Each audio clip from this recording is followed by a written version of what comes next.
কিছুক্ষণ আগেই স্বরাষ্ট্র উপদেষ্টা এখানে এসে ব্রিফিং করেছেন। তিনি যে গতকালকে মধ্যরাত থেকে যে ঘটনা ঘটেছে সচিবালয় অগ্নিকাণ্ডের, সেই ব্যাপারে তিনি কিন্তু পরিদর্শন করেছেন এবং খোঁজখবর নিয়েছেন। ফায়ার সার্ভিস সহ আইনশৃঙ্খলা রক্ষাকারী বাহিনীর যারা সদস্য আছেন তাদের সাথে আলাপ করে তিনি কিন্তু পরবর্তীতে ব্রিফিং করেছেন।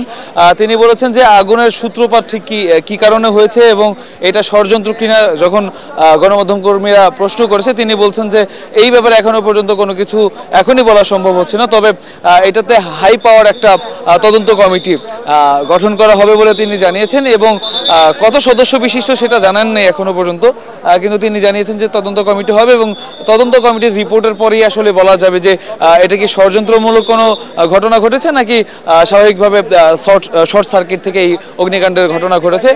সেটা তিনি বলেছেন যে সেটা পরবর্তীতে নিশ্চিত হওয়া যাবে। এছাড়া আমাদের কাছে যতটুকু খবর আছে যে 8টা 5 নাগাদ কিন্তু ফায়ার সার্ভিস থেকে বলা হয়েছে যে আগুন কিন্তু সম্পূর্ণভাবে নিয়ন্ত্রণে এসছে এবং আপনি জানেন যে 19টি টিম কিন্তু এখানে কাজ করে আগুন নির্বাপন করেছে। গতকাল মধ্যরাত থেকেই কিন্তু আগুন জ্বলছে এবং তারপর পরে কিন্তু আগুনের ভয়াবহতা তীব্রতা বাড়তে থাকে এবং তারপরে আস্তে আস্তে সকাল হওয়ার পর 8টা নাগাদ কিন্তু সে আগুন নিয়ন্ত্রণে আনে এবং এরই মধ্যে কিন্তু ফায়ার সার্ভিসের একজন ট্রাক চাপায় এই আগুন নির্বাপনের কাজে এসে নিহত হয়েছেন এবং একজন ভেতরে কিন্তু অসুস্থ হয়ে পড়ায় তাকে হাসপাতালে নেওয়া হয়েছে এবং ফায়ার সার্ভিসের যে কর্মী যারা আছেন তারা কিন্তু আস্তে আস্তে বেরিয়ে আসতে শুরু করেছেন। এছাড়া এখানে আমরা প্রচুর পরিমাণে বিজিবির সদস্য, র্যাব এবং পুলিশের সদস্য এবং সেনাবাহিনীর সদস্যদেরকে দেখতে পাচ্ছি আইন শৃঙ্খলা পরিস্থিতি নিয়ন্ত্রণে রাখার জন্য এবং তারাও কিন্তু অগ্নি নির্বাপনে কাজ করেছেন বলে আমরা দেখেছি।